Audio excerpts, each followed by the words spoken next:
Welcome to Big Blend Radio, where we celebrate variety and how it adds spice to quality of life. Welcome, everybody. You know, our first Sunday of every month on our Big Daily Blend Show, which is all about holidays and observances, features the award-winning singer-songwriter Johnny Schaefer. You can keep up with him at hearjohnny.com. And Johnny wanted to celebrate fall because it's fall, y'all. And I'm allowed to say fall, y'all, because I am in the South right now. Nancy and I are in Ponte Vedra, Florida, as we record this today and have it air even in a day or two here. And Johnny, welcome back to the show. How is beautiful Pasadena?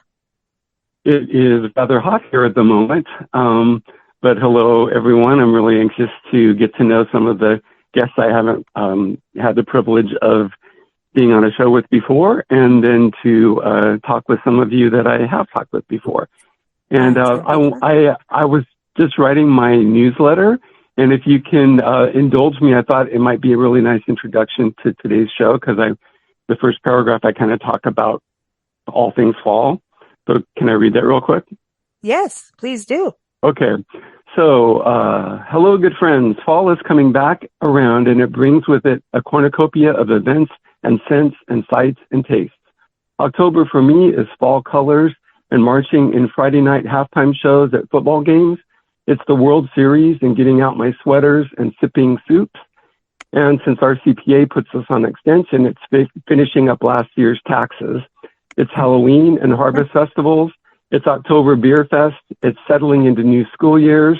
And some people refer to fall as a time when old things die, but the plants and trees don't actually die, right? It's a period of pruning and shedding and preparation for a long rest, followed by a burst of growth and renewal in the spring. I love that, Johnny.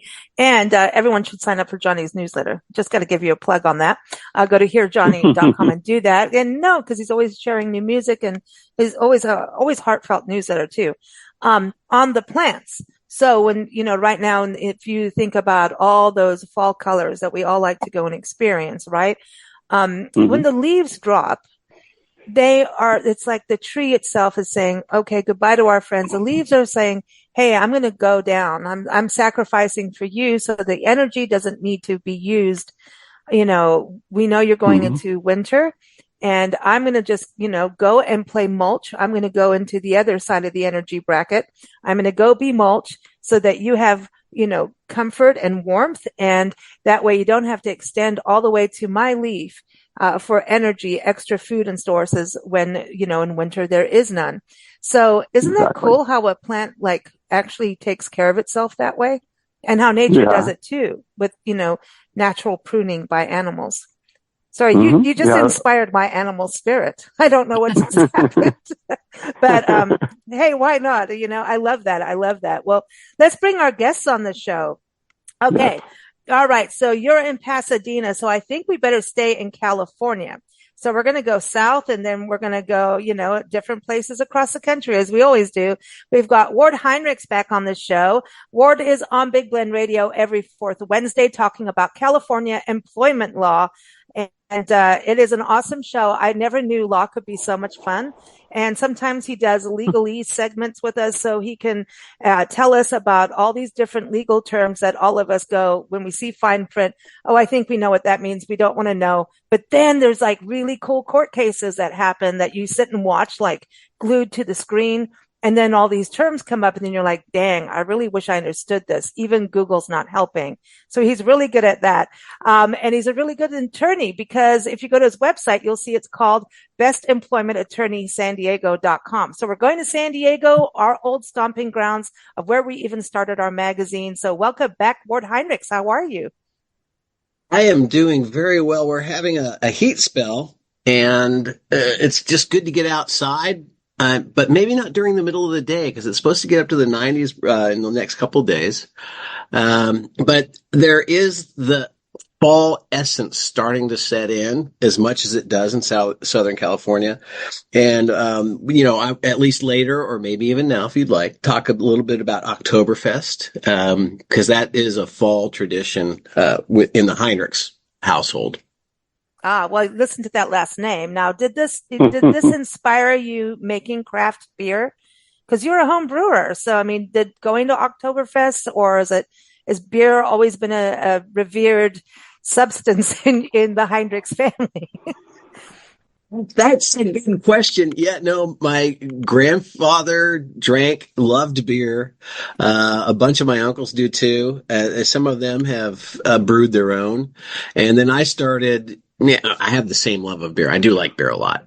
I just don't drink it as much because of all the carbs. We got this carb thing going on now, so we don't drink as much as we used to. But I have brewed it many times and have enjoyed it. And in fact, sometimes you can get a crazy brew that costs a lot out on the market and make it a lot cheaper and almost as good. Well, hey, there you go. So San Diego, the Oktoberfest scenes, because San Diego is a big beer county. It's like I think it is the largest county in California. And I remember even as our band, we'd played at some of the events. I think in Encinitas, we did the October Street Fair. Yeah, we did. Our band played there like 20 something years ago. Anyway, I'm still 21. But also I remember going to La Mesa, and I don't think we did El Cajon. What is the most important Oktoberfest for folks going to San Diego or living in San Diego? Mace is really well known and it's very large. Yeah, and I've been a few times. It's they block off most of the streets in La Mesa and have this giant event. And so I would say it's the largest one in San Diego, but I do like the El Cajon one better because it's done by the German American Society and they actually bring bands from Germany over here to play. And they also have just a lot of traditional German and Oktoberfest things out there. You can buy mugs. A lot of people are in lederhosen, and I forget the name of the dresses, but you see the women in those dresses. So I feel like it's a little more authentic, but not as big. Mm. Have you been to Germany to an Oktoberfest? I've been to Germany, but not to Oktoberfest. I was a little late for Oktoberfest last time I went. Mm. Well, you know what? In Oktoberfest actually started in Bavaria in September, and it's actually quite a romantic Yes. story. It is a very cool story about Oktoberfest. But first, Ward, we're going to Arkansas. You been to Arkansas? Have I? Oh Yeah. yeah. Oh yeah. I've been through Arkansas. Certainly. Well, next time you go, you're going to want to stop here because we've got Tiffany Bertram on the show. She is the co-owner of Tiffany's Bed and Breakfast, just outside Hot Springs, which it's the only brewery in a national park. See, so this is important. That's why I had to tag you guys together on the show. Go to I love Tiffany's. that. It is. Oh, listen, Priscilla, our pink sock monkey, went there, by the way. Tiffany's bedandbreakfast.com, everyone. You got to go. And apparently, Arkansas can get a little, warm in the summer, but fall, y'all, I do believe you get some fall colors out there, Tiffany. Welcome back. How are you? Thank you. I'm good. Yes, we get fall colors. They happen a lot later than the Northeast or anywhere else, obviously, but, end of October, early November, we will be anxiously awaiting the colors to change. Okay. So do you guys, well, that's cool. Do you celebrate, the fact that you have a brewery in a national park during Oktoberfest season? Yes, there are 2 or 3 Oktoberfest parties that happen in and around Hot Springs. And we've got a whole lot of other festivals happening too in the next couple months. So everybody be aware. And Hot Springs is cool because it is an actual town within a national park, but it is part of the national park, right? So the brewery, just, especially for Ward on the show, this is a brewery that uses water from the actual hot springs, right? The thermal water. And then they have to cool it down. Yeah. They are as you said, the only brewery in a national park, the only one in the world to use thermal water to brew their beer. And they are actually located in one of the historic bathhouses on Bathhouse Row.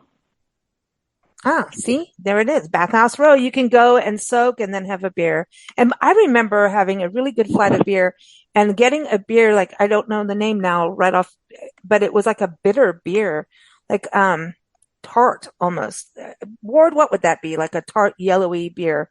I know they're orangey yellow and all that, but like it was like almost like they put lemonade in it. It was good, refreshing.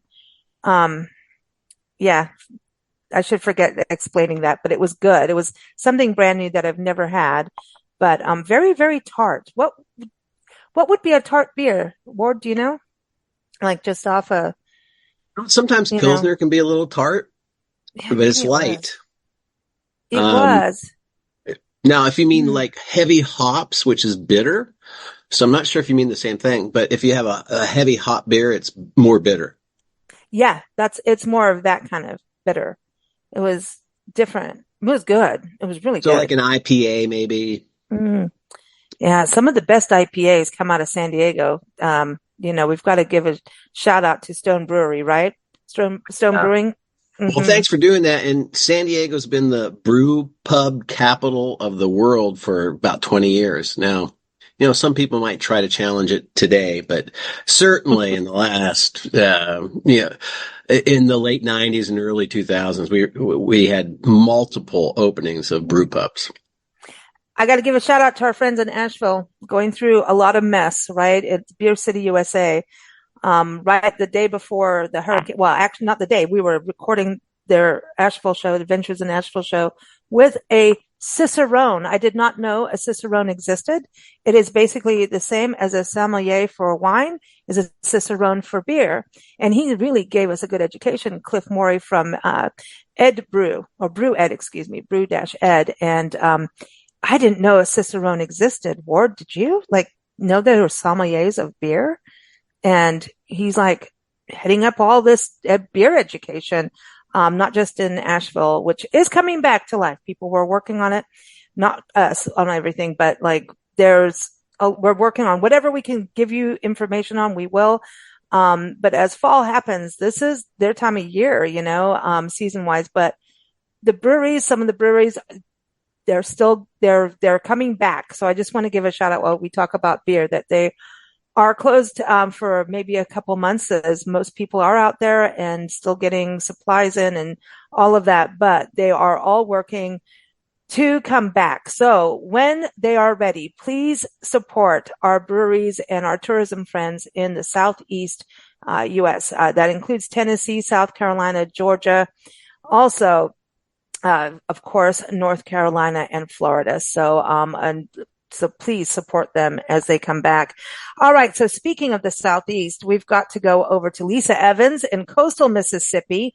And I think they kind of get a little cooler out there, but you're not going to be as hot, but it's going to be super nice. You can go to writerlisa.com. And Lisa's also the author of not only a travel writer, but the author of 100 Things to Do in Coastal Mississippi Before You Die. So maybe one of those things is going to the beach in the fall. Welcome back, Lisa. How are you? Good. How are you? Good, good. So fall in coastal Mississippi, is going to the beach one of the things to do?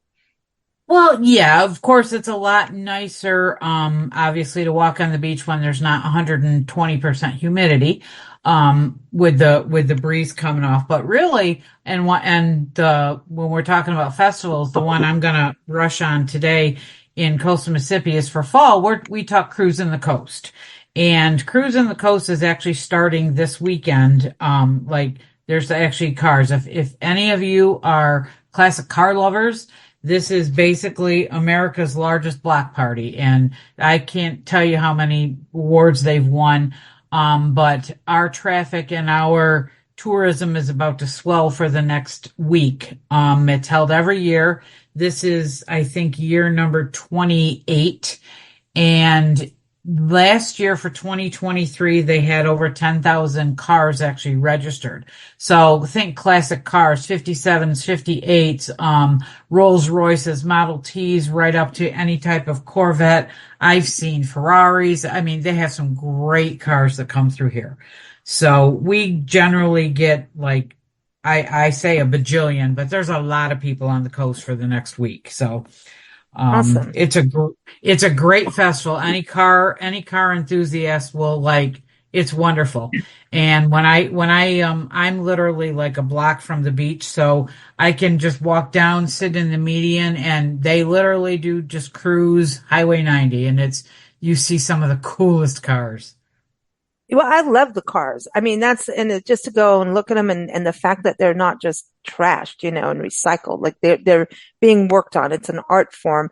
I do have to ask you, do you have breweries in coastal Mississippi that people should know about, or are we looking at more of the bushwhacker kind of cocktail No, experience? you can get a good bushwhacker, but yeah, there are some local breweries here.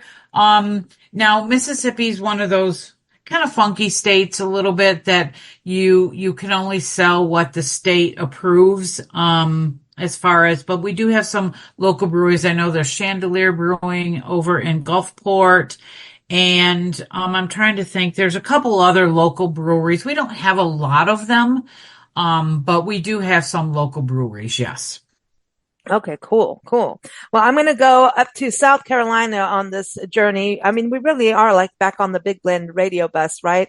And picking up Jo Clark in South Carolina. She's at the Great Strand area of Myrtle Beach, and she's a travel writer, photographer, also has a podcast with us that we host and air every second Sunday at 7 p.m. Eastern time, where she takes us around everywhere because, as she says, Jo goes everywhere, the name of her podcast. And also, you can keep up with her, haveglasswilltravel.com and also recipestravelculture.com. She's just come back from upstate New York. And so I know she's had a lot of wine, but I just want to ask her if she ever veers off into the world of beer. Welcome back, Jo. How are you? I'm great. I'm glad to be home for a few weeks and glad I was able to dodge that storm, and so were you. So I'm glad that we are safe. I veer off. I do a little bit of beer tasting. I learned in one of my counties. Actually, I wrote for Natural North Florida for a couple of years. Shout out to those areas. Lost a lot of places that I knew and loved in 3 different counties down there where the storm came ashore. And my Yadkin Valley wineries are checking in with me. I've emailed and asked that they let me know that they're okay. If they're open, what can we do? Do I need to be posting and telling everybody order wine? These places aren't open, but they're shipping. So they're getting back to me with information on what we can do as wine drinkers to help support our wineries. But yeah, beer. I learned how high my bitters level goes. I didn't know there was one. Usually you go to tastings for beer and they tell you the alcohol content, but I went to one finally that had the bitters level listed. And apparently my level is about a 32. If it gets much above that, I don't like it. If it's below that, I'm perfectly happy and will order a glass. So it was very interesting. Yeah. Okay. So you and I need to hang out on this bitters thing with the beer. Cause it was really interesting. And in the Finger Lakes, I did a beer tasting up there, and there's hops and what else? What are the 2 main things they make beer from? Hops and Ward, you're the brewer. Yeah. It's really malted barley is what they call it. Malt. Okay. I like malt because I like malt in a milkshake. I like malted milkshakes. So it didn't really surprise me that I like malt beer. But I'm not so crazy about the hoppy beer. So I am. I'm happier with malt than I am with hoppy. Okay, well, we're going to lead into all kinds of new information. I love. I got to chime in on this because I'm a malty beer guy too. Now, I do like some hoppy beers, but have you ever tried Chimay, Jo Clark? No. It's the best. Oh yeah, you got to find. It's pretty expensive. It's a Trappist monk brew from Belgium, but if you like malty beer, you're gonna love it. I'll have to watch for that. I like a malted beer. Where do you find? I'm going to be in Belgium. In a week, so I'm going to have to check that out. Oh, see, there you You go, guys, Just Johnny. bring some back for us, Johnny.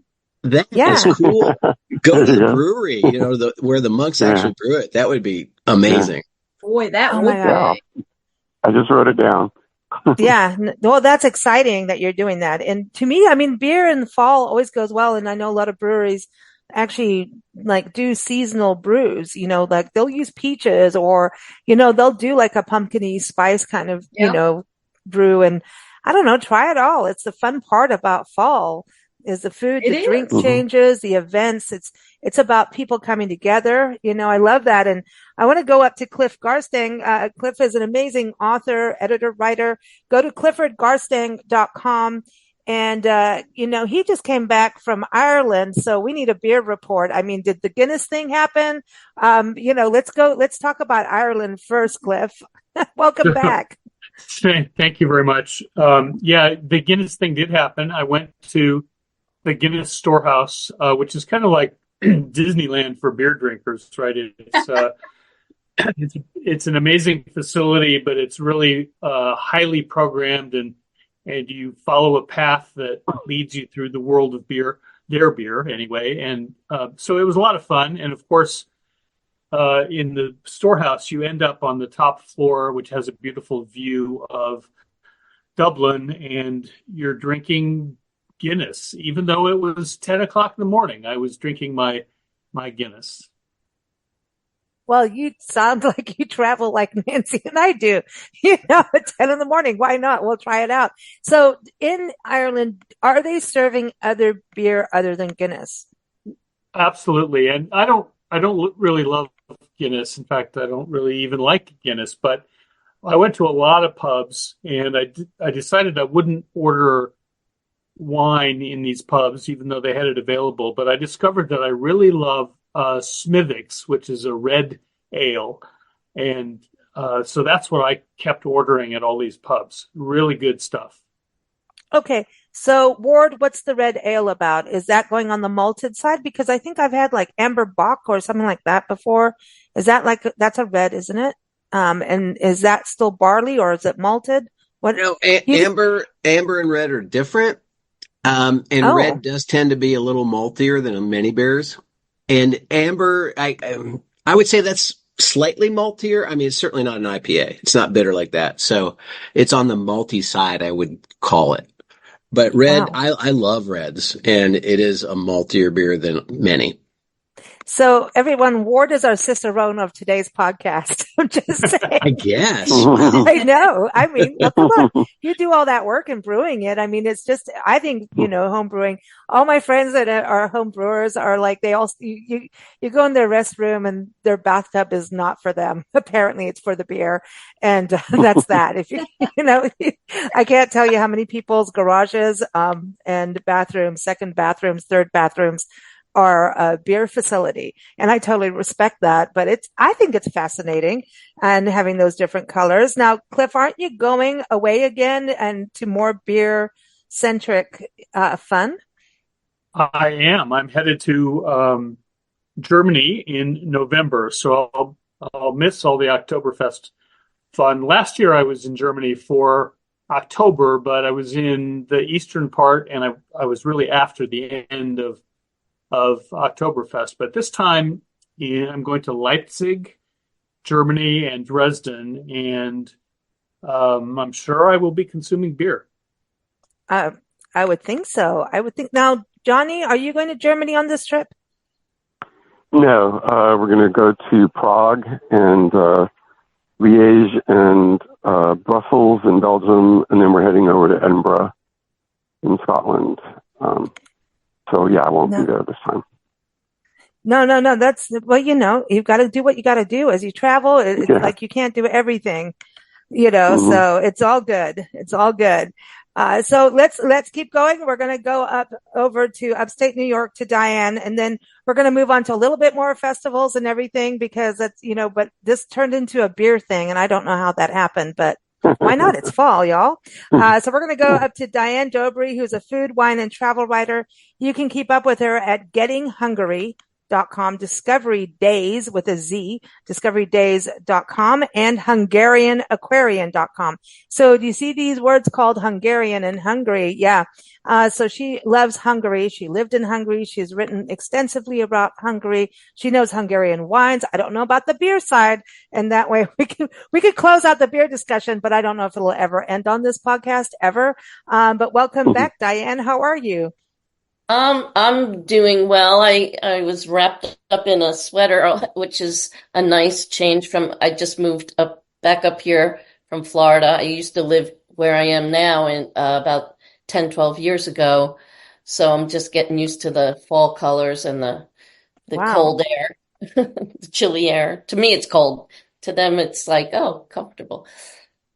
So, That's wild. While the rest of us are like in heat wave, that's a whole, it's a little warmer for us. I don't know if Cliff, are you feeling cold up there in Virginia? It's so nice right now, mid 70s. It's fantastic. Oh, wow. Okay. Yeah, I think we're warmer. Joe, South Carolina, what's it like? Like 80s, been 80s all week. And this coming week, I think it's going to drop down to a chilly 77. This is funny. And Diane's wearing a sweater. I can't even imagine a sweater right now. But then, like when we went through ice storms earlier this year, I'm like, listen, I need an igloo. I don't know. I would jump into a fire. There's moments where you're just like, I'm going in, I want something. So Diane, beer, like anything to add to this beer conversation. I don't know about upstate New York beer, but I do actually. Well, I live in Schoharie County, which is next to Otsego County. Otsego is where Cooperstown is, and the most popular brewery there is Ommegang, Ommegang. But as I was listening to all the beer stories, because I'm not a beer drinker, but I seem to be surrounded by beer. I wrote about it when I lived in Florida. I wrote about home brewers. My great grandfather made beer in the basement. I dated a guy up here when I was up here 12 years ago who made beer.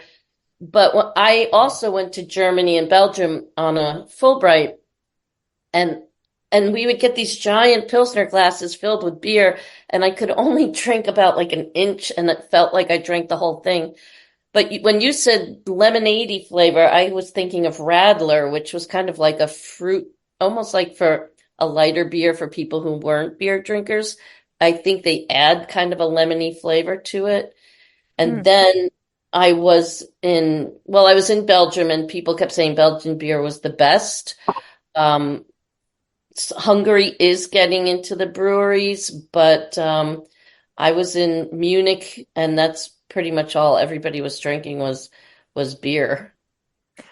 See, that's interesting. That's interesting. So being upstate New York, you've got to be like enjoying, like you've got to have agriculture around you, right? Pumpkins. Do you have any festivals that we should know about where you are? It's like every weekend is like we just before in August, at the end of August was the last of the county fairs. There were state fair, county fairs, and then I went on the tours with IFTWA, which is like to central and western New York. But when I came back home, it was like, okay, we have some harvest festivals and antique festivals. And this Sunday, I'm going to a festival that's just Christmas ornaments, which is what I was looking at the Antiques Festival this weekend. And then we have the America 250 things happening with all the historic events that led up to and throughout the Revolutionary War. So, but I just also stopped at a farm stand that had tons of pumpkins and all these giant broccolis and tomatoes, getting the last of the tomatoes to make some sauce and some Hungarian foods, lecho. I don't know if you know lecho, but making some of that, which is tomatoes, onions, and Cubanelle peppers, or light Hungarian peppers, and put that over, there's the noodles that they have. I put it over rice because I don't have the patience to make the noodles or dumpling. I think like the paprika and all the spices of Hungarian food is just like, yes, bring it. Give it to Yeah, me. there's a nice. It's in my blood, literally. So like bring it. Bring it. That's cool. That's cool. Yeah, Like, I love the farms because I can go and get some fresh eggs. I can get fresh chickens, or I want to make soup, and there's just so much to do here. There's harvest festivals and everything, just weekly. I don't know when they'll stop. Probably once the snow comes, but mm, maybe not even then. oh. Are there wines that are specific to fall that Wine. you kind of think of? Yes, wine, different kinds of wine that you think of for fall. Well, one of the things is that I had imported Hungarian wine to the US, and it was pretty popular in upstate New York when I did that. So I Hmm. kind of go generally to the Hungarian wines, like there are some darker wines, which actually Cake Frankos is one of the popular Hungarian wines, but you can get Lemberger. And we had at the Finger Lakes, we had a Lemberger wine from a New York winery, and Washington State has Lemberger wines, and those are Not to be great. confused with the cheese. Right, not Limburger, not Limburger, Lemberger. This Limburger's really good. Yeah. Who cut No, the the cheese? grape is the same as the Cake Frankos, and then but I do like to have some nice, like more spicy white wines Mm, in Mhm. New York, and of course New York has the dry Rieslings that I like. A lot of people like the sweeter wines, but I mm. like the dries. Mhm. Oh, see, we've done beer and wine. Johnny, you're going full spectrum, aren't you? You're going for the whole thing. I like this. I like this. What happens for you, Johnny? Like up in Pasadena, I know what's great about your area is like you're heading towards the Rose Bowl. All of that's the Rose Parade, not just the Rose Bowl, but isn't that like, does your city start to like get ready because it it's going to happen soon in a couple months. It's going to happen, right? So do you? Yeah, it's all hands on deck. And the Tournament of Roses committee works year round pretty much. As soon as one stops, one ends, and they already start on the next one. And they have ambassadors that go and meet with like the high school bands that they've invited, and they reach out to them and help them with fundraising and do appearances on local TV stations there and stuff like that. And then we're going to start seeing them putting up the stands. I live right off Colorado Boulevard. Like you can actually watch the Rose Parade from our bedroom window. So Wow. you can. So they'll start. Well, usually it's. I want to say it's sometime in November that they start putting up the stands all over the city on the vacant lots, and then some of the businesses put them up in their parking lots, and they sell those seats, and it's extra income for the businesses that do that. And then they have the Tournament of Roses pageant, so they're going to start advertising that, and local girls compete for that. And then we live right by Pasadena City College, and so sometimes you hear the band, marching around practicing for their participation in the parade. So yeah, it definitely kicks into high gear, and you see references to it all over town. That's cool. Now, we'll talk about Halloween as we close the show off today, but I want to go to Ward because we talked about Oktoberfest, but you've got like Julian in the backcountry. I know you and I love Julian. Nancy and I used to live there. We love and miss Julian, but fall is a good time to go up there and you can see fall colors. Are you planning to go up into the mountains of San Diego? Yes, I'm thinking about doing something in November. I think I've told you before, I bought an RV trailer and a new truck. And so I've made plans to go around the country and visit various places doing that. And one of them is going up to Julian or that area. Of course, the fall has the Apple Festival. Julian's renowned for its apples, and they have great apple pie and just a lot of fun up there. So yeah, certainly I'm going to go up there.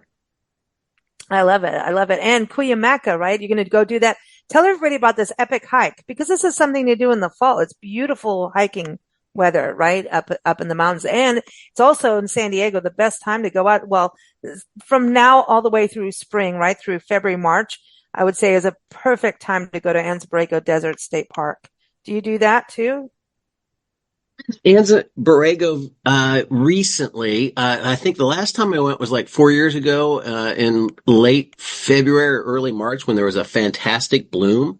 And that's always a lot of fun. And you're right that the weather is very comfortable that time of year out in the desert. So yeah, you want to go to the desert that time of year versus in the summer where it's pretty oppressive. Mm-hmm. Yeah. So, but there are many other things to do, of course, in San Diego, and one of them you mentioned was the hiking. Yeah, the hiking's better in the fall, winter, and spring because of the temperatures. And I think you're referring to Castle Rock, which is, excuse me, Stonewall. Stonewall. Yeah, Stonewall. Yeah. Sorry. That's a pretty epic hike though, man. That's an epic one. It's epic. It's cool. My middle daughter did it with me in August, and we did it early because it was going to get hot. But it was beautiful. You get up to the top, and you can see all the way out to the ocean. It's pretty cool. Oh man, that's awesome. So, in the season of change, are you gearing up for your end of year run up of all the new laws for next year? I know we shouldn't talk about law and all these changes, but he's in California, and California has like law changes all the time. And then New York follows suit, Washington State or whatever. They're all three of you, those three states, like you guys are like changing all the time. Should we be getting prepared for new things in California in employment law? You sure should. I am going to a seminar about the new laws that have passed. The governor has signed a bunch of laws. Usually September, October is when he signs all the laws that have been passed by the legislature. And there's a slate of new ones for employment. And I'm going to go to a seminar and see what they have to say about all that. Well, we know we'll be catching up with Ward on that. Speaking of law, Cliff Garsang was also an attorney, right? And so, Cliff, are you did more international law, right? I know you were based in Chicago, Illinois area at the beginning, but more international. So did you have to keep up with international law changes? Well, sort of. I mean, international law is kind of a misnomer. Most of the international contracts that I worked on, both in the States and when I was working overseas, were governed by New York law mostly. So it was more of a New York law issue. But when I worked at the World Bank, we had our own law. So that's we a good just one. made stuff up and did our own thing. So that was not a problem. Wow. And we're always going federal versus state, right? So that's a little different, you know?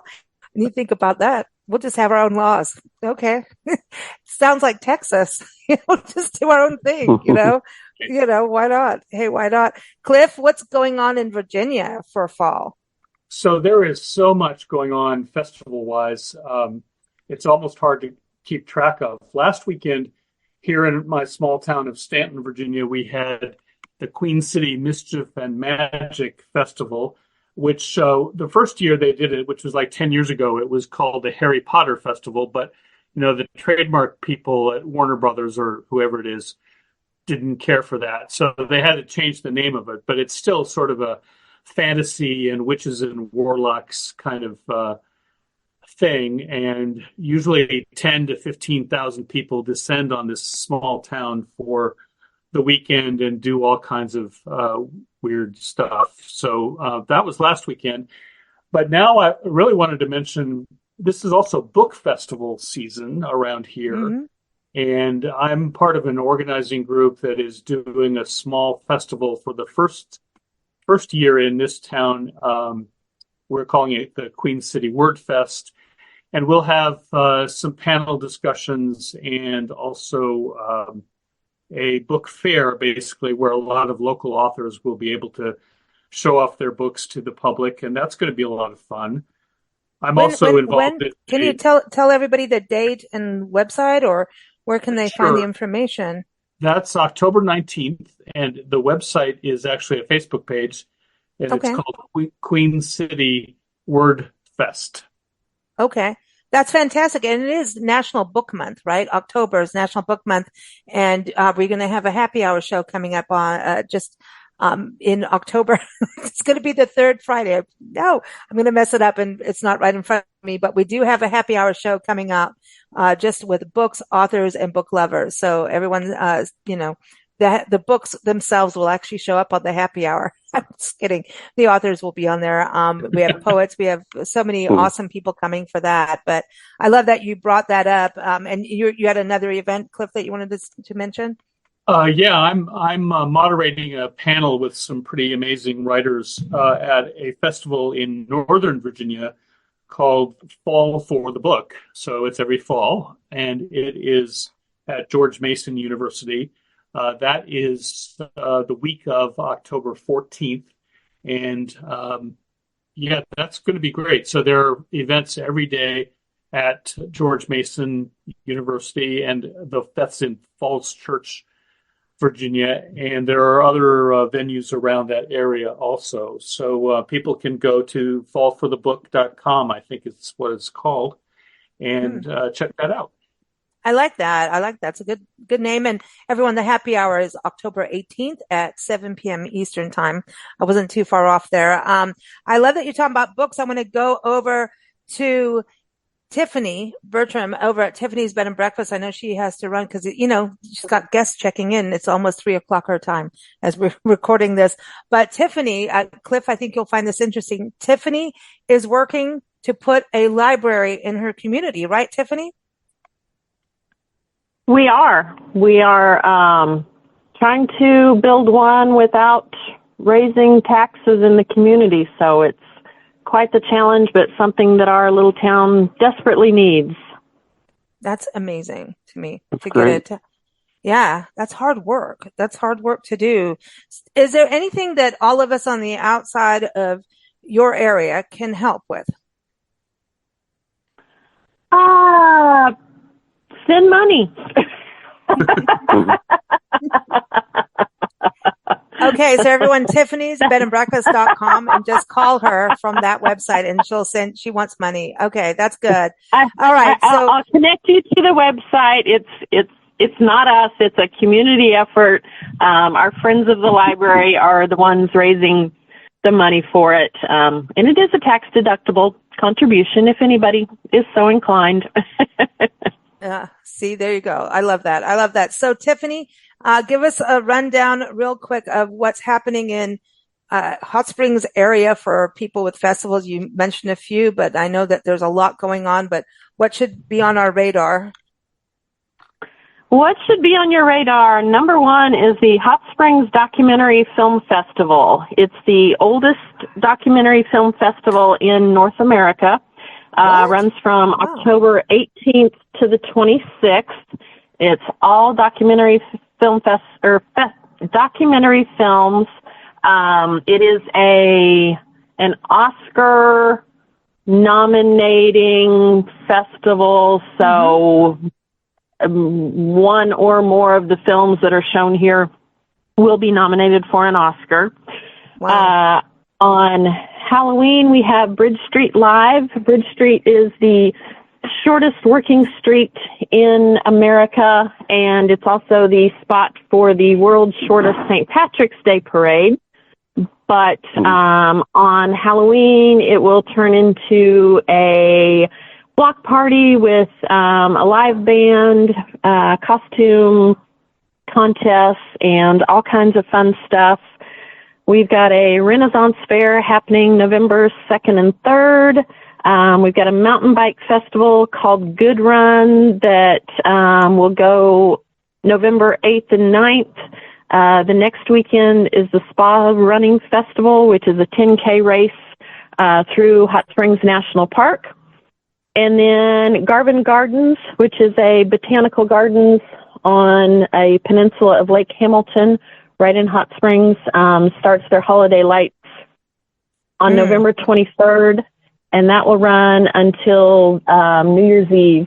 And it is, I've seen holiday lights in other places, and it's truly one of the biggest and most wonderful ones that I've been to. I love it. So I lots love going it. on in Hot Springs. Come stay with us. Yes, and we can attest to it. Nancy and I love staying there. We stay there every year. And there's how many acres? 60 acres on your property that you can hike. And even two different kinds of forests on the property. There's deer, there's owls, there's just, oh my gosh, you guys have like one of the most amazing places. Bald eagles, right? It's just amazing. So people should stay there. Before you go, Tiffany, I want to tell you that I looked at the menu on Superior Bathhouse Brewery and I found what it was that I liked. It's a big dill pickle sour. And it is at Superior Bathhouse Brewery, everyone, light-bodied kettle sour with a prominent dill flavor. Tastes like biting into a pickle. So there you go, Ward. It's a sour. It's a pickle sour beer. So I don't know. And I just want to tell you, this is a very cool thing for fall. We're talking about Oktoberfest. They actually have Reuben fries, French fries or nachos topped with corned beef, sauerkraut, and a pepper blend with Swiss cheese, a Thousand Island dressing, and spring training beer cheese. Everybody, that sounds good to me for fall, y'all. Yeah. I'm in. And their food is just as amazing as their beer. And it's a fun atmosphere. So check that out. Everyone, Tiffany's bedandbreakfast.com. Thank you so much, Tiffany. Quick. Are you doing banana bread this fall for everybody? The banana bread? I've already made some. Okay. It's a very important thing. Thank you. Right. And brownies at check-in. Oh, we love the brownies. And please tell Bob that Nancy and I say oi. I will do that. It's a whole other world of explaining that. But anyway, thank you. Thank you. Happy fall. Thank you. All right. So, carrying on about food and all of this good stuff. I mean, this is amazing. So, Ward, that would be a sour beer, right? If it's a sour, that's an actual beer. Yeah, there are sour beers, and I made one by accident. My beer tank overflowed, and I plugged it back up, and a lot of bacteria got in, and it ended up being a sour. So there you go. All right. Well, there you go. No, but you could still drink it with the bacteria or not. Oh yeah, sure you can. You can, as long as you don't mind visiting the doctor every once in a while, you're fine. Oh my gosh, I think that's funny. Lisa, what's but happening? Pickle beer, that's just weird. Pickle beer? Come on. Actually, I've had another pickle beer too in Erie, Pennsylvania. And they also made beer that almost tastes 100% like cocktails. And they just got into this interesting brewery, fermenting, distilling, it's a whole other thing. And Babe Ruth went to their brewery because it's inside a train depot. This was one of the most fun breweries I've ever been to. Nancy and I sat there and we tasted the food and the beer, and we got that's where we got this incredible education on Oktoberfest. And, and then they also made their own soda there, which was very cool. It's in, Erie, Pennsylvania, Pennsylvania does good stuff. I like Pennsylvania. Joe, did you go to Pennsylvania when you were on the trip with the International Food Wine Travel Writers? Did you get to go to Pennsylvania? You did New York mostly? Yeah, this trip I was all in New York, all Finger Lakes. I've been to York in Pennsylvania on a press trip before.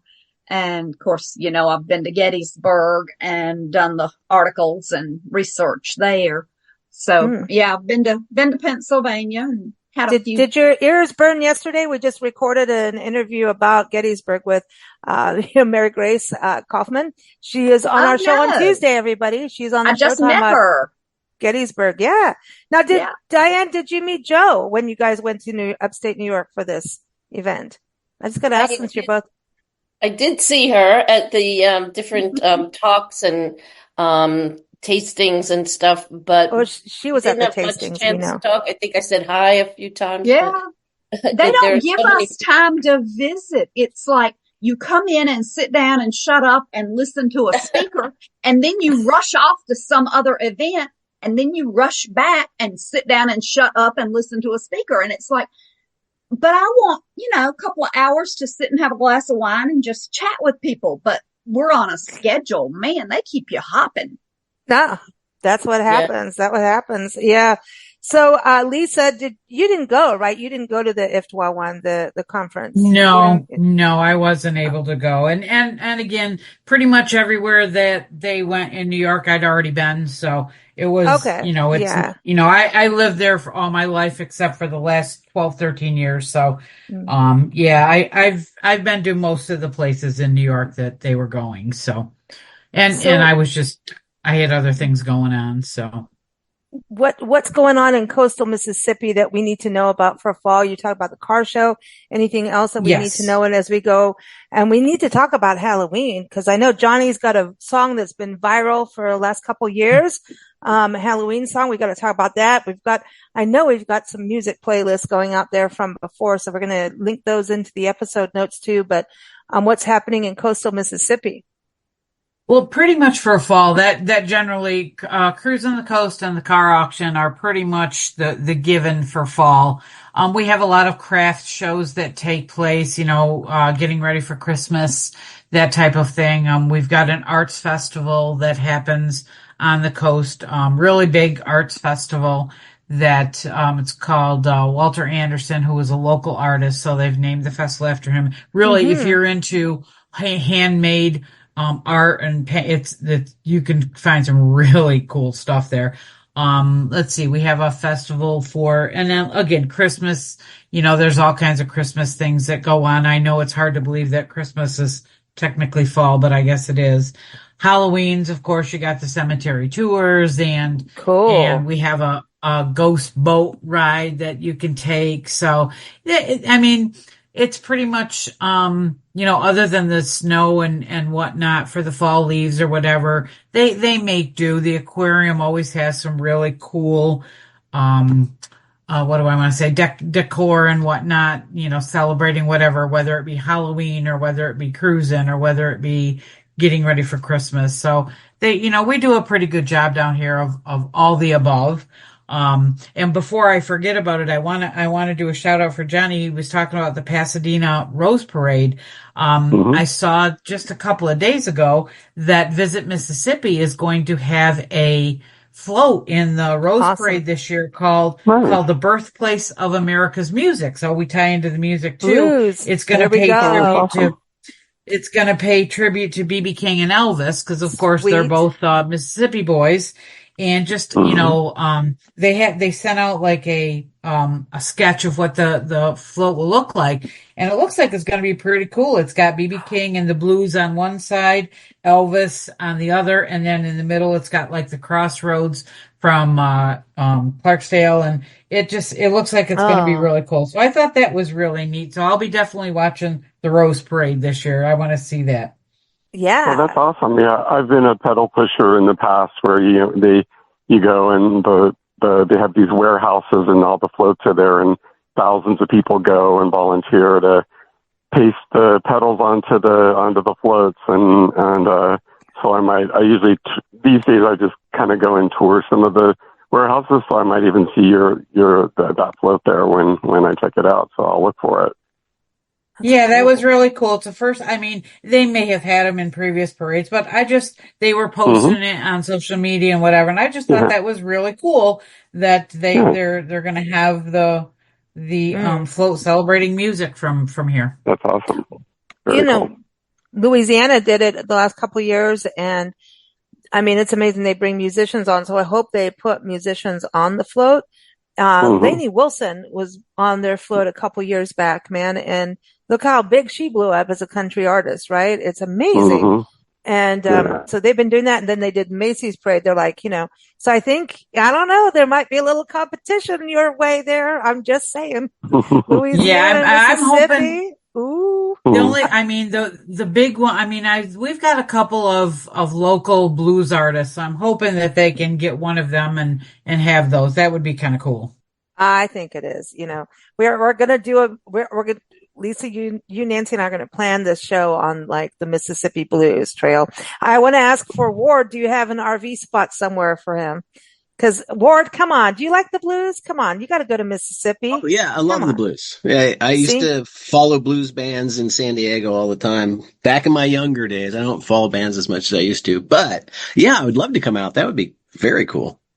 No, you Yeah, got to I go to mean, Ground Zero. We've got one here on the coast and one up in Clarksdale, and they're the coolest places going.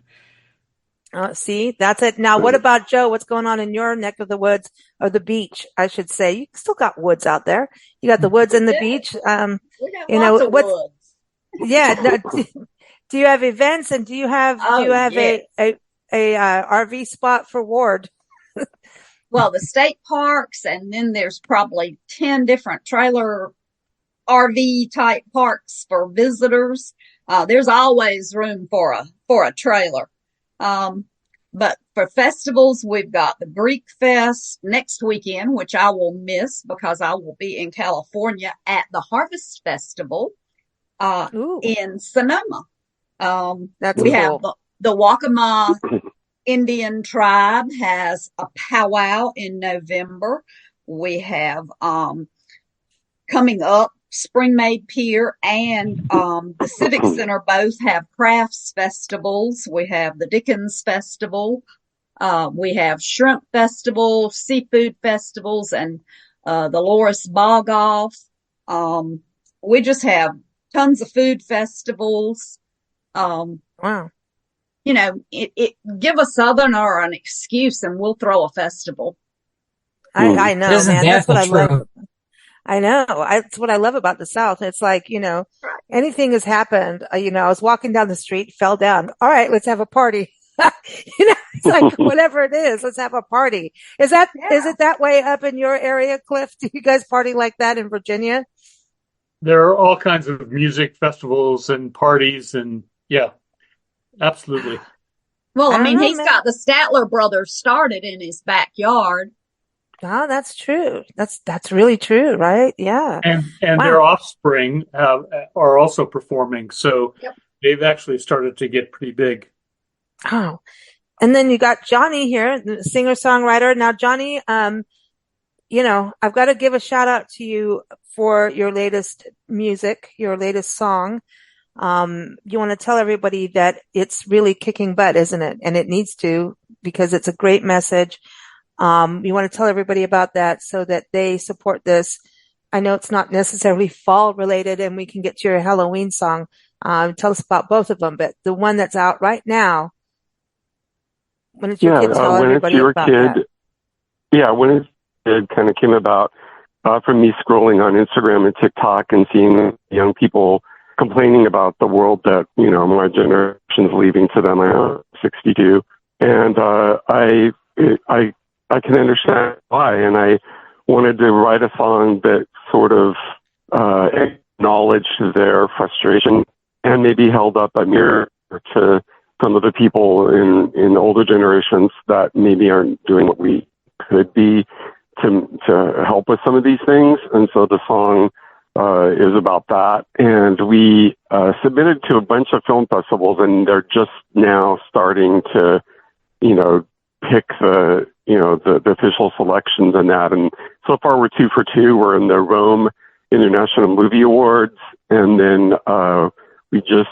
got put onto the Our Pride Arts and Shorts Festival, which is online all month on Roku and Apple TV and Amazon Fire TV and lots of other places. And I've got 2 videos That's on there amazing. actually. The when it's your kid and Don't You Dare, that the Oh, song for wow. Gayla Turner's audiobook. Both of those Wow. videos are in that festival.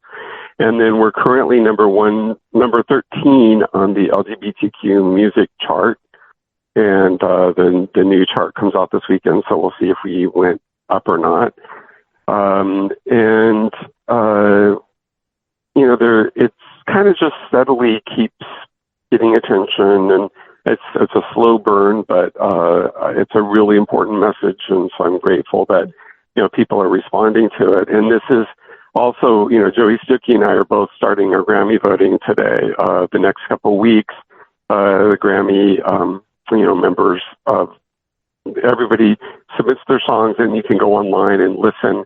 And I love this time because the next couple of weeks I'm going to hear so much amazing music by my peers, and it gives me a chance to kind of find new music and then vote for the ones that I think are exceptional. And and when it's your kid, we submitted that in a few categories, and some of the tracks I worked on with Melissa Manchester are nominated, or I mean, nominated. So, so it's going to be a lot of fun, and just immersing myself in all that music. And then in Pasadena here, we've got, music festivals there. Descanso Gardens always has a big pumpkin festival in that with lots of lights and all kinds of amazing pumpkin displays, and that's always a lot of fun. And then, of course, we've got the Dia de los Muertos festivals, or, so many different celebrations, so many, a lot of Hispanic people in Southern California. It's really great to just dive into Latino culture. And if you saw the movie Coco, it kind of touches on that, but it's so much more. It's just, I love creative and the food and art and everything. So the Dia de los Muertos is more for me than the regular Halloween. So, the Dia de los, and that's the same, like in Tucson, Arizona, the festival there is amazing. I mean, and we've done it where we got all dressed up and painted up on our faces, and you go in and you go in a burning ceremony with someone who has passed, and you get to burn them. And it's like an effigy. It's not negative. It's like releasing them to the gods and the spirits. And it does feel good. We walk down a parade and do it, and it's a celebration of life, not celebration of death. It's a celebration of life, which is so beautiful. And I'd love to be in Mexico at a point for that. We will cover Halloween in a bit here for your song, Johnny, but I know Diane has to go, and what we're going to do is go around the room here, and I want to hear your perfect day, your perfect fall day in your neighborhood, so people can learn a little bit more about it, even more about your destinations, because I think every community is a destination, even if it doesn't, think it's, about visitors or travelers. Let's learn about the places we are in. So let's start with you, Diane. What is your perfect fall day for you? Well, where I'm living now, the colors are getting brighter and brighter in the trees, and just walking around and or riding a bicycle is great to just have a chance to enjoy the cool, crisp air and the beautiful trees. But even driving, but I prefer when someone else is driving, so I can look around and take photos. And there's a lot of places to hike. There are a lot of farm stands to go to, so I enjoy doing that. In upstate New York, there's other things to do in New York City, but I think, and I just want to put in a quick pitch. If you're going to go to the New York City parade for Thanksgiving, now's the time to get your hotel room by Central Park in the 70s and 80s, because they do the balloon blowing up the night before. So that's the best. It's time to get your rooms now. That's a good point. So, all right. So, favorite food, your ultimate favorite food that you're going to have that day. Like, come on, favorite fall food. Oh gosh. I like apple pie. Honestly, nice hot apple pie. Very cool. And you also we're talking to Johnny. Can you tell him about what you were mentioning in our notes? About the Belgian. Yeah. The Belgian wine. Oh, there's a wine festival at the end of October in Belgium, and there's going to be a ton of Hungarian wineries there, and it's called Q Wine in Belgium. But I think there's a specific town that it's in, and I can probably email you if you're interested if you're going to be there at the end of October. But a lot of Hungarian wineries will be there. I have a Facebook page called Thirsty for Hungary, and I put all the wine news, for the Hungarian wine news, on that Facebook page. Awesome. Very cool. Awesome. Thank you, Diane. That. Yeah. Thank you, and happy fall. Thank you. You too. I got to get going. I have an appointment. Yeah. Thank you for talking. Nice to chat. Take care. Yeah, thank you. Thank you. Bye-bye. Lisa Evans, before she runs, your perfect fall day. I would have to say a nice hot cup of coffee and take a stroll down to the beach. The fall winter beach is beautiful, and keep in mind here, anything below 50 we consider cold. So now is the time when it's starting to come down. Days are in the 70s and 80s, and nights are in the 50s and 60s. So that's perfect. You get up in the morning, nice cooler weather. The beaches, we don't have a lot of tourists after this week.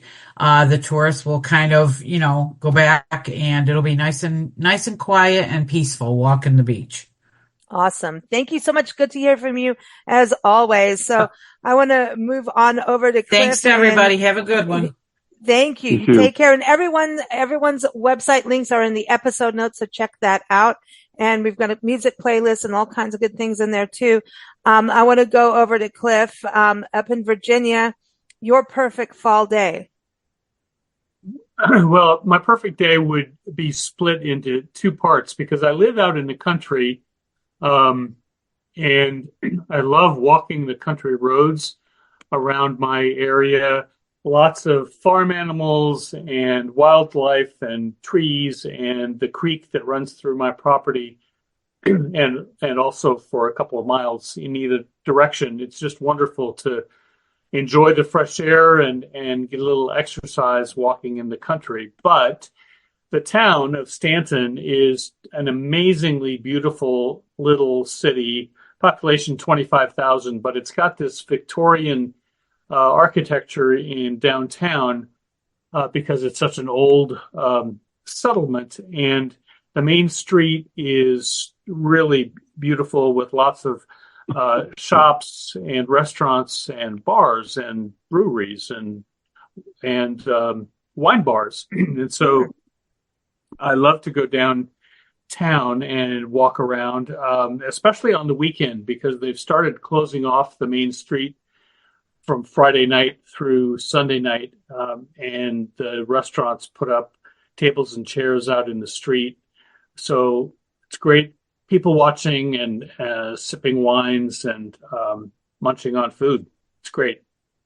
It sounds good to me. We're going to have to come back up your way, man. I'm telling you, Joe, what's your perfect fall day? I mean, I think you guys on the East Coast have some good stuff going on. We do. And I'm sitting here thinking I need to go home to Stanton.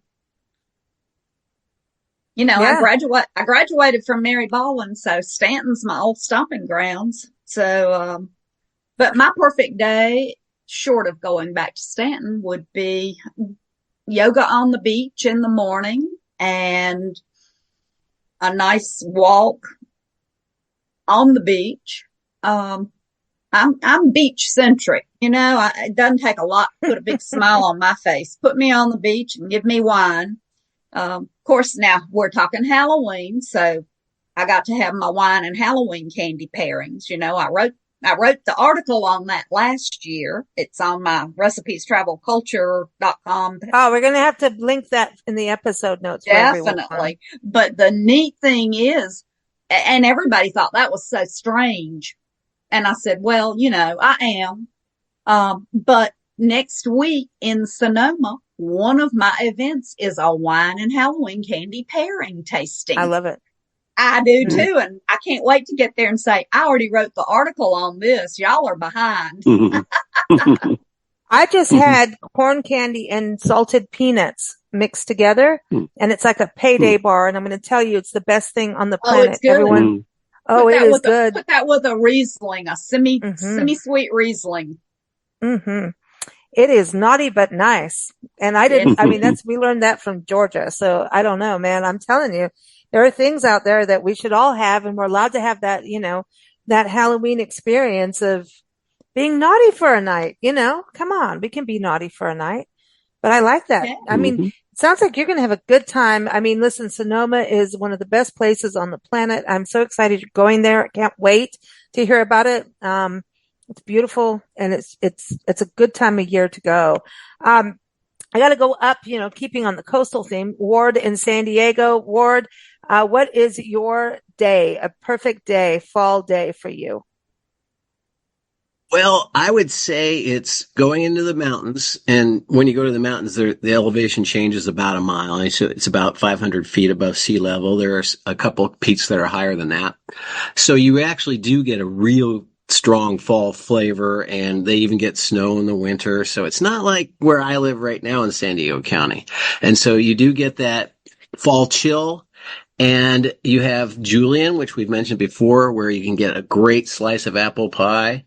And what I would do before that, though, before visiting Julian, getting the apple pie and going wine tasting, and they do have a brew pub up there as well, I would go to Lake Cuyamaca and fish for the morning. See if I can get me some trout and maybe cook that for dinner after I get home from Julian. Listen, you got to go there first thing in the morning. My friend Bobby Morgan is the cook there and the chef. You got to go say hi to him on Lake Cuyamaca, the restaurant there. Really? And, I love that restaurant. That's good. Yeah, he posts morning photos. I wake up every day. Well, no, because depending on where I am, if I'm, he's like me. We like to catch the sunrise. And he posts sunrise photos when it's winter, when it's spring, summer, fall. You see sunrises over Lake Cuyamaca on his Facebook page, and it's just it always takes me home from living there, So it's just amazing. But if you go there, you got to go say hi to Bobby. He does know how to cook. He really is a good chef. He's a good chef. And our friend Jeremy's on the hill in Wainola. Oh, another good one. Yep. Now that's a special meal. Yeah. That's special, good food. Farm to table, amazing. And they got a lot of farm stuff, a lot of farm activities. It's just grown over the years and changed, and for the better. But Johnny, for you, your perfect fall day.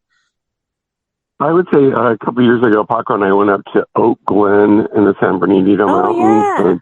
Yeah. It's apple country, and it's got that old, frontier town kind of flavor, and really interesting restaurants and shops, and all things apples, and especially that time of year. At this time of year, it's great apple fritters and apple pie and all kinds of stuff. So and they have a little petting zoo there, and they've got this whole museum and lots of fun stuff. So I think maybe heading up there in the daytime and then coming back down and going either to an Oktoberfest like in the evening or a Dia de los Muertos festival or something like that would be a good way to cap off a day like that. Nice drive. It's a nice drive. It's beautiful up there. Oh yeah, absolutely. It really is. It really is. Yes. No, we had a good friend who lived up there. It's beautiful. Absolutely beautiful. Any time of year too. Johnny, tell everybody about your Halloween song because it's epic what happened, right? So you hit the algorithms and the music just kicked butt and people went after you on it too. It's a good story. You're like, you had the War of the Gods going on with your Halloween song.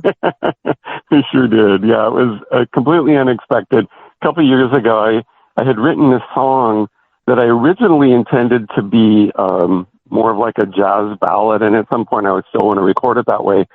It's about kind of the ghosts in our head and how they got there, so it's called Who Put the Ghost There? And then I thought, actually, I had just worked with Chris Vino, who does a lot of electronic dance music remixes, and he remixed You Can't Hide the Light and my song You Paved the Way. And so I got with him and I said, hey, I got this song, and it might be kind of fun to make a Halloween dance track. And he goes, love it. So we put it together pretty fast. And then Paco only had like a week or so, and he worked with an animator, I think it was in Spain, and they made this delightful video of these dancing monsters. And we put it up like 5 days before Halloween 2 years ago. And for some reason, the algorithm just fell in love with it, and we got 2 million views in like 4.5 days. And we didn't spend a penny on promotion. It just went crazy. And it was kind of funny because the algorithm was really feeding it to people. And then there were some people that weren't too happy about that. And so they were like, what is this doing on my feed? But then we got, I got lots of followers from that people that still follow me to this day. And it was a lot of fun. And then, it got put on some Halloween playlists by, I think, Better Homes and Gardens did a Halloween song playlist, and they put it on there, and different things like that. So it's always fun every year to revisit that. My friend Wendy McKenzie used to do voices for the Groovy Ghoulies and the Archies, and cool. she does amazing like cackling and stuff like that. So she made all of the sounds that you hear they were all done by Wendy. And she teaches at the Groundlings. Her husband, Gary Austin, who passed away, actually founded the Groundlings in LA. And he was one of the initial founders of Saturday Night Live.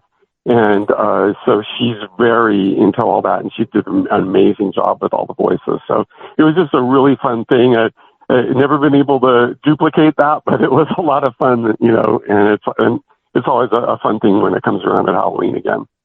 I love it. I love it. Halloween rocks. Thank you all for joining us. Johnny, is always so much fun with you every first Sunday here on the Big Daily Blend Show on Big Blend Radio. Keep up with Johnny at hearjohnny.com. Ward, good to hear your voice and excited for fall in San Diego. We're hoping to get out there. We never know, but it won't be October, maybe November, hoping for that. But definitely we'll be back in our old stomping grounds in the next 6 to 8 months. I know that sounds crazy, but who knows? May align. We're going to have to go to have a brewski together, right? We're going to have to do a beer centric thing, right? So you can give us some beer education. And then I can just enjoy drinking it. Is that okay? We'll do that. It sounds like fun. Everyone, bestemploymentattorneysandiego.com, and watch out for Ward's next Employment Attorney San Diego podcast, right? Where he's going to tell us what are all these new laws coming into San Diego and California. And sometimes the laws are just for San Diego and not California or federal. Who knows? It's always interesting. So thanks for joining us. And also, again, Joe Clark is always here every second Sunday on Big Blend Radio with Joe Goes Everywhere. It's a great podcast. And you can keep up with her at haveglasswilltravel.com and recipiestravelculture.com. Her next podcast is all about her adventures in upstate New York. And then I'm thinking, Joe, we're going to have to hear about what happens in Sonoma. I'm thinking the same thing. I was going to say that's probably going to be my next podcast because you got to hear about my Halloween candy. I'm in. Cliff Garsang is going off to Germany, so we're going to have to catch up with him as soon as he gets home. But go to cliffordgarsang.com. Fall is a good time to curl up with a good book. And if you don't get into his books and understand or love them like us, we may have to track you down. And I don't know what's going to happen to you once we do. I'm just saying, right, Cliff? Your books are good. Thank you for joining us again. All right. So everyone, thank you so much. Take care. And we will talk to you again. Thanks all. Happy fall, Bye, y'all. everybody. Happy fall, y'all. Bye-bye.